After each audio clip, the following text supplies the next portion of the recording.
What's good, everybody? Welcome to another Just the Tip Tuesday. I'm your favorite unapologetic sexologist, Michelle Hope. Here we are. It's Tuesday.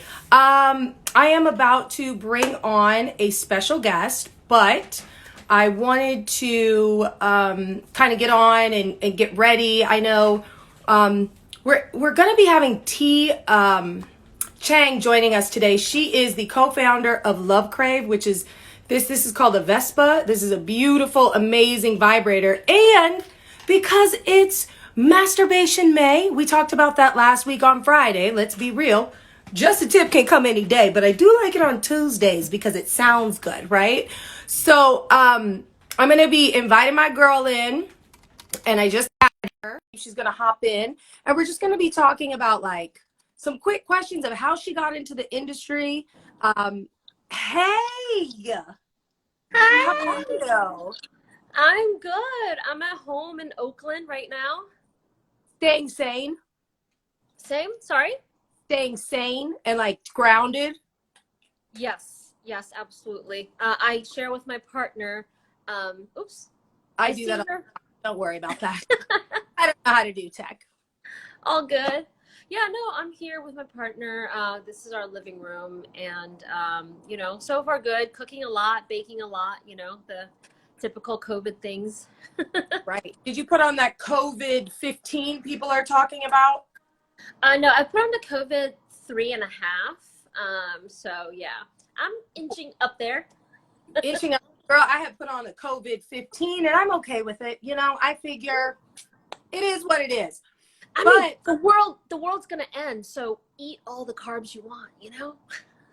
I know, right? I know, right?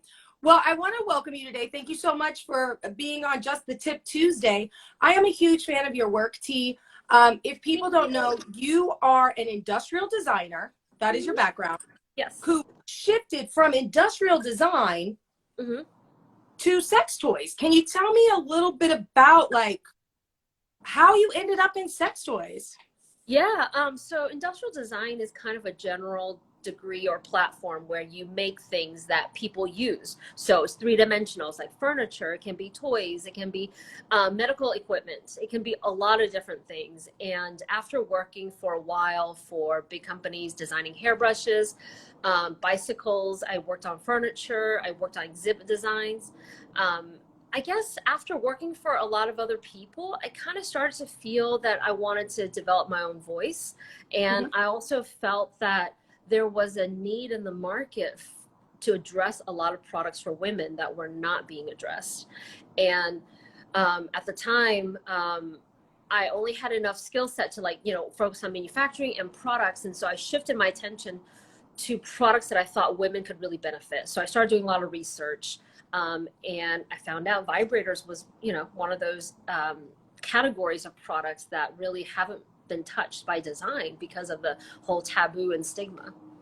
So do you think that the reason vibrators are so ugly is because that we don't have enough women working in product design? And it seems like every vibrator is really the same. It's phallic. It looks like dildo. It's a Yeah. bit, it's just like a stick and then it. So do you Or it goes think, like this. right? Like, I don't know if you know this. Do you know how old the oldest dildo is? Oh my God. It must be like since the beginning of time.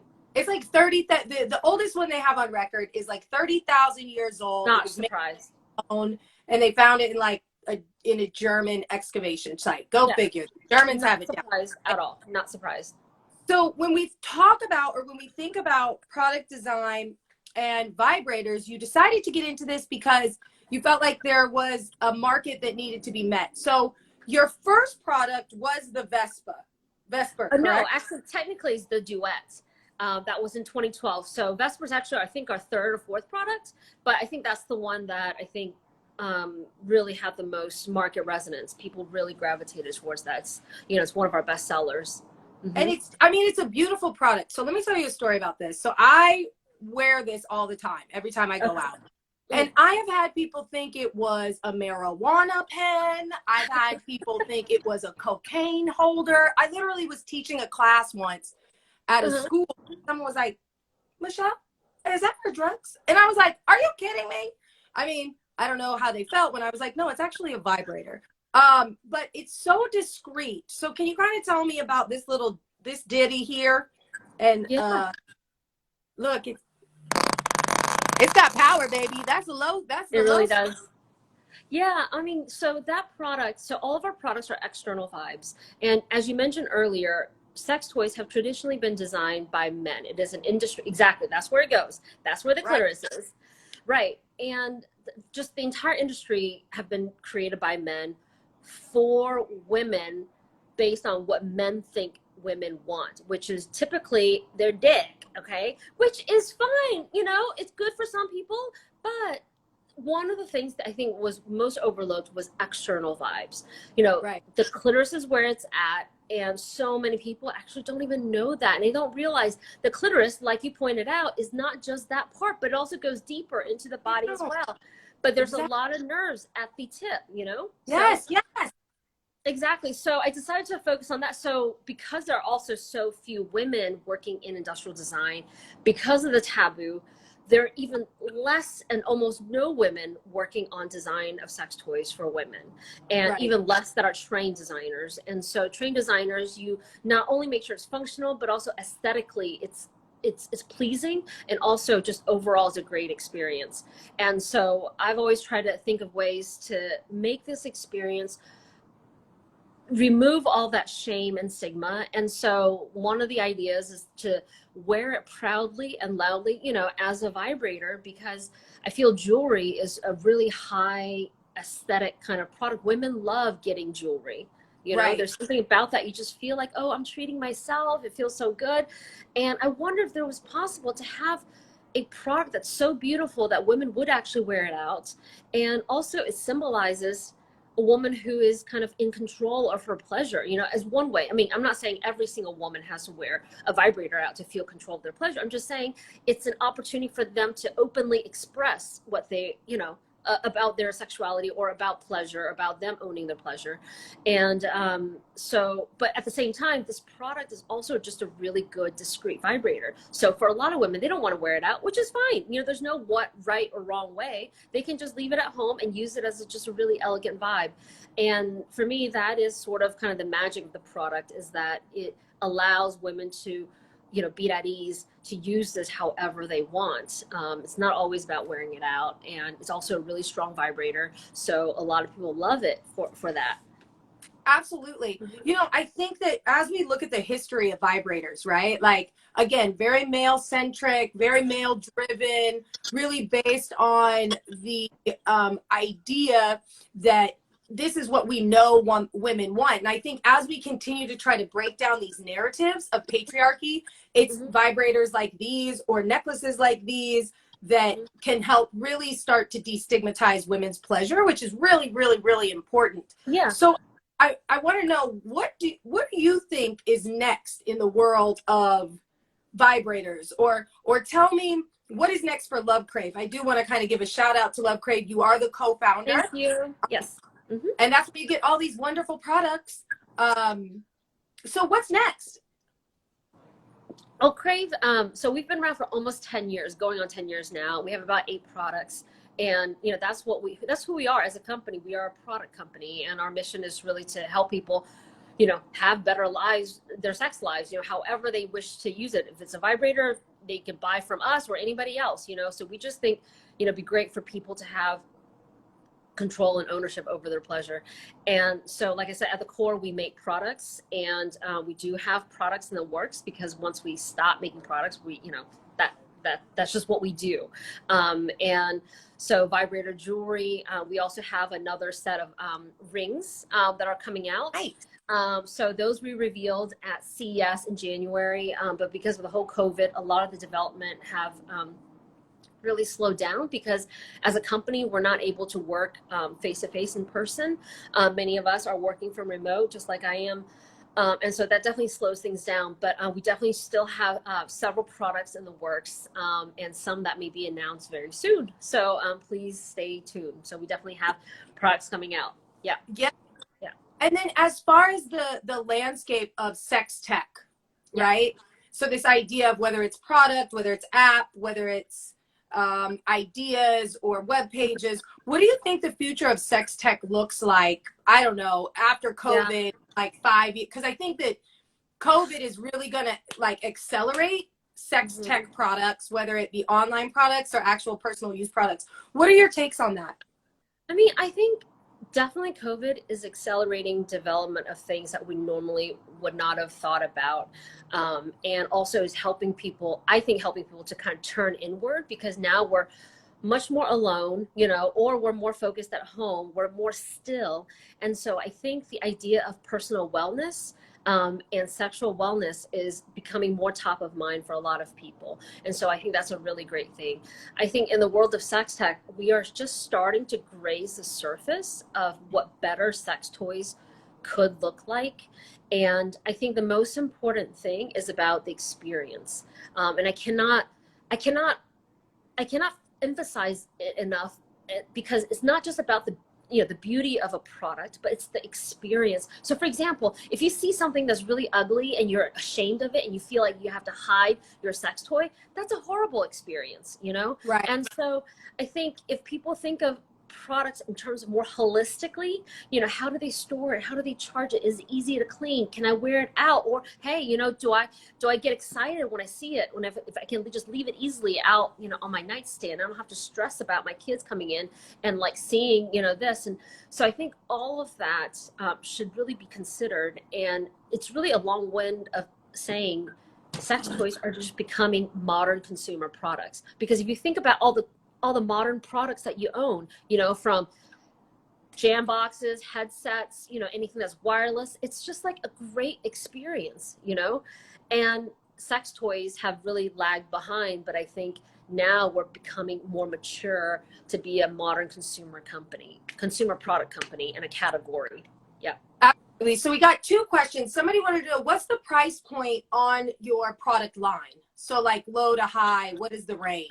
Yeah, I think the lowest, we have bullets starting at $59, and the highest end is $149 for a 2-motor duet. We also have, this is just a few here, so this is also, I have the same. Here you go. Here's the necklace. And you can be customized, which I think is super cool. So like for a lover. Yeah, you personalized. Yes. Yeah. You have a code. What is your code? MH Sexpert. MH Sexpert, yes, MH Sexpert. Because if someone goes to lovecrave.com and enters your code MH Sexpert, they get a personalized engraving for free. Boom! So yes, no, there. I totally forgot about that. I'm the worst. I am the worst spokesperson, because I totally forgot about that. But thank you. But show me what other toys you got. Okay. So the other, this is called the Wink. Wink is just a single mode button vibe. So when you push it, it's already on, but it's also super, super quiet. So you can't even hear it right now. I don't know if you can even hear it, but there are 5 modes. One of the reasons I want to point out for this button design, it's recessed, is because you can take this anywhere and the button will not accidentally turn on. That is a fear. Yeah, it's a very real fear of a lot of women who have told us that, they put it in their bag and then suddenly the TSA rummaging through it and then suddenly something turns on. They're just like, oh my God, they're just mortified. So that's one of the reasons. Huh? That's happened to you. I bet. In TSA, I went through, they rummaged through, all of a sudden, I went to pick up my bag and it's vibrating. And I'm like, whoa, what's going on here? What's going on? And then they're like, ma'am, what's the problem? And I was like, oh shit. And I remembered in that moment that my vibrator was in the bag. So I had to walk all the way to the gate. Then I'm standing at the gate, ticket counter at the gate, digging through my bag. No. Because it was deep in there, trying to turn off a vibrator. Hello, embarrassment. I know, that is so embarrassing. Going back to this is great. Yeah, so going back to the experience, we think about how people are going to travel with these things, and that's an experience nobody wants. So, even with our products, this has very subtle buttons right here. It's easily turned on, but it has travel lock, so that you push it into travel lock, it pulses a few times just to let you know that it is now locked and it's not going to turn back on. So these are all the things that we think about. And so I think people really like our products, because from the time they open it to the time they use it to washing it, cleaning, travel with it, it's just easy. And it seems so obvious, but it's it took, I guess, a woman with a point of view that, look, we want things easy, we want things beautiful, we want things functional, to really make products for other women. And I want to be clear about something. For all the people on here trying to question whether or not women carry sex toys on their person and or in their purse, I did a class, and it was older people, okay? It was grown folks, like grandmas. Yeah, okay? yeah. Uh-huh. And there was like a game we played, like what's in your purse? And it was like a sexual health thing. So if they had condoms, they got points. Grandma had a personal massaging egg in her purse at a school. Good for grandma. At a Mother's Day. It was a Mother's Day function. I was like, okay, grandma. She was like, girl, sometimes you just got to rub one out because the day can be stressful. And I was like, serious? Like, that is how I wish all women are when it comes to their own pleasure, because I feel like I actually feel the older the woman gets, the more just open and not give a fuck what other people think. Like, I'm going to carry an egg if I want to. I want to carry a vibrator. I want to wear, and I think that's the way we should have already approached what we want in bed and for our own pleasure to start with. But we were never taught that, growing up in sex ed, the lack of sex ed. And also, by the way, I just want to give you props for everything that you do in New York, because I know that you teach these classes for inner city kids and like all different audiences, older, younger, and I just really appreciate the fact that you're one of those people on the front lines that's making information accessible to people, because that is so important. So thank you for doing this. No problem. Thank you for engaging me in this conversation and giving young people an idea of another job that they could do in a STEM field that might be a little more exciting, right?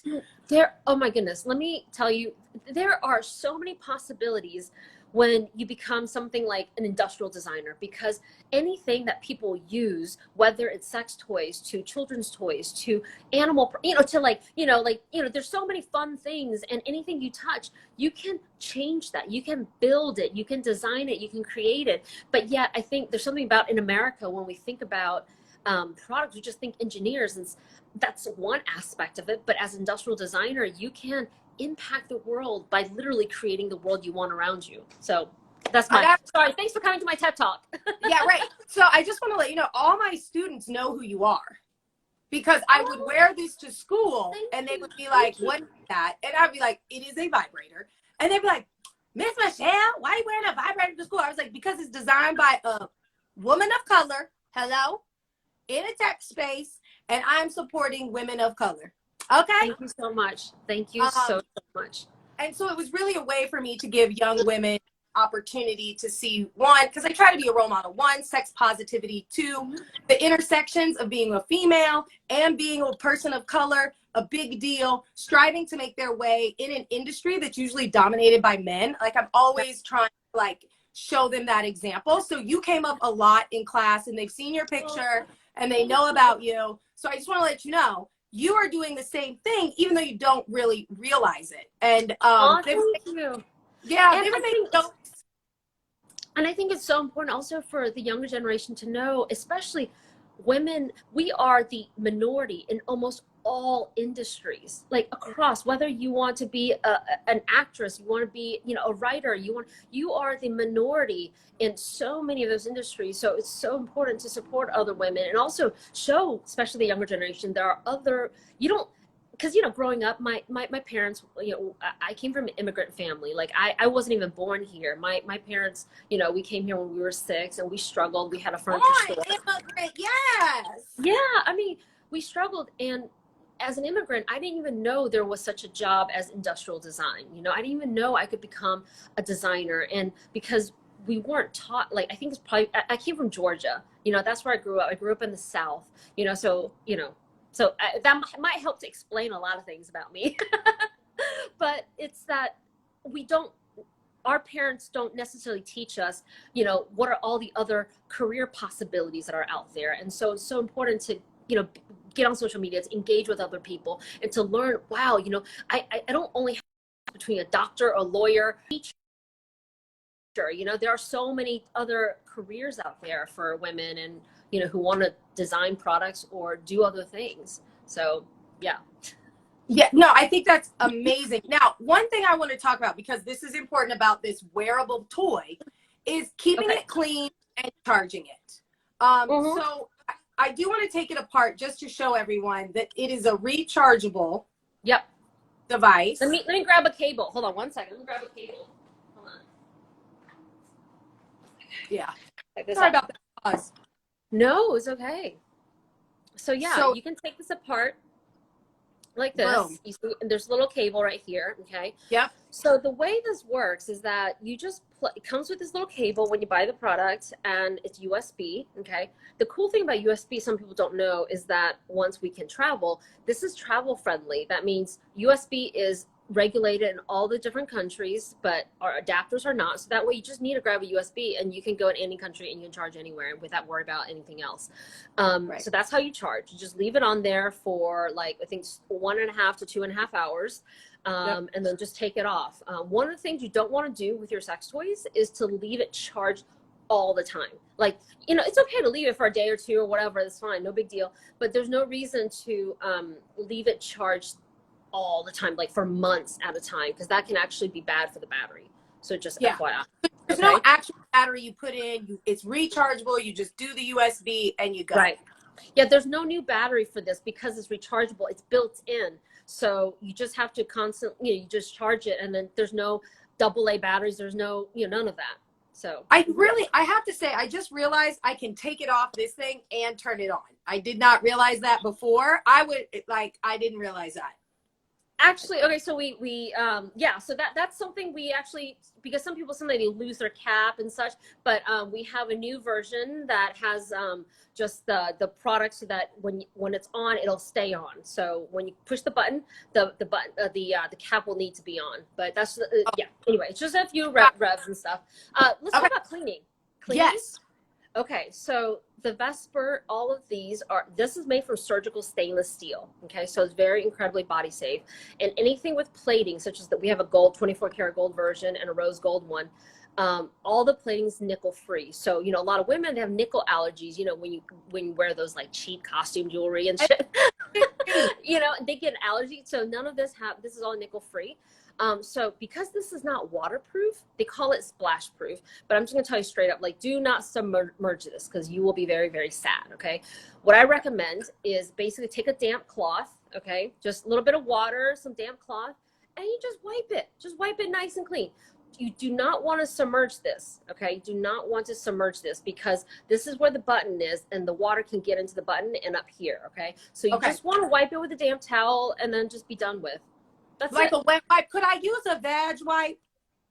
As long as it doesn't have any silicone ingredients. Let me explain. Silicone, because the button is silicone, okay, and silicone lubricant, silicone soap, silicone, any kind of lotion, it will bond to the silicone and cause your button to deform.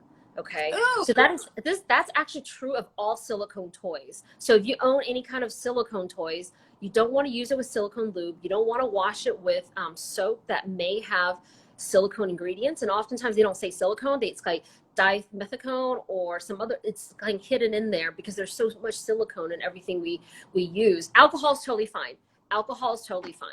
Yeah. Get you a little alcohol wipe. What about a little hand sanitizer on the napkin? Because everybody got hand sanitizer now. Yes. Don't we should all be. Yeah. You can keep your social distancing going and your vibrator clean and your hands clean, all in one snappity do. Yes. Yeah, absolutely. I want to respect your time, and I want to ask, where can everybody find you? How do we keep up with you? And what should we be looking out for next? Like, what websites we going to? Yeah. So if you want to follow me, I'm at designer TI. Okay. That's my personal Instagram. You can connect with me there, or my company, which is Crave, on Instagram is Love Crave. Okay. So at Love Crave, and the website is lovecrave.com. And don't forget, if you use your code MHXSexperts, you get a free engraving on your Vesper. So just FYI. Yes. So we actually just got it back in stock. Our gold is now back in stock because it was out for a long time. And the silver is now back in stock as well. The rose gold is still out, but that'll be coming back in soon. I promise, in like a couple of weeks. So. Yes, absolutely. And, buy the other products too. They're just as good. They are amazing. And really quickly, I would like to say, I forgot. Didn't you help T-Pain design a sex toy? So T-Pain has a show called School of Biz, okay, where he visits various entrepreneurs to see what they're up to. So he came to our to my studio factory, and we walked him through how we develop products. So we actually didn't design one for him, but we did a build a vibrator with him, which is like a workshop that we've done across the country from the, yeah. It's like Build-A-Bear, except the adult version. Yeah. And yeah, so he built his own vibrator, and you can find it, I think, on Fuse or on that episode that I'm on. I think it's on like episode 3 or something like that. So he comes to our office, and you can see kind of our setup and the people who work here and all this kind of stuff. Because we have, a lot of people don't know, we have a downtown factory. We have in downtown San Francisco. So I'm in Oakland right now, but the office is in downtown San Francisco. Well, I'm going to be sure to follow up in my stories. I'm going to go ahead and I'm going to try to find the link to that video. Okay. And I'm going to make sure we link that so you guys can just go to my stories and then be able to swipe up and see it. Again, make sure lovecrave.com, correct? Mm-hmm. Yes. Buy your products. Use code MHSexpert to get free engraving on this. Mm-hmm. And then tour the other products. They have amazing other products that I think you should look into. T, thank you so much for your time. Thank you for having me. By the way, what do you think? What do you think of this look? Like, I'm kind of like... For a box color, honey, you done did it. You done did it. Because I've been watching your stories. You're like, I'm going to try to color my hair myself. So, it's great. Okay. But no, girl, this is a wig. I haven't even glued it down yet. Like, well, then you were doing it on the lace front then. I know. I am just so excited about this. Like, the possibilities endless. Okay, sorry. I just had to get an opinion. You know what? It's fine. This is all about being fabulous and wonderful and living in your most authentic self. So again, thank you everybody for hanging out. Be sure to turn on your notifications for me. Go follow T. Go follow Love Crave. Stay tuned for more information and for another Just the Tip Tuesday. I'm your girl, Michelle Hope, and we will see you next time. Bye, T. Ciao. Bye.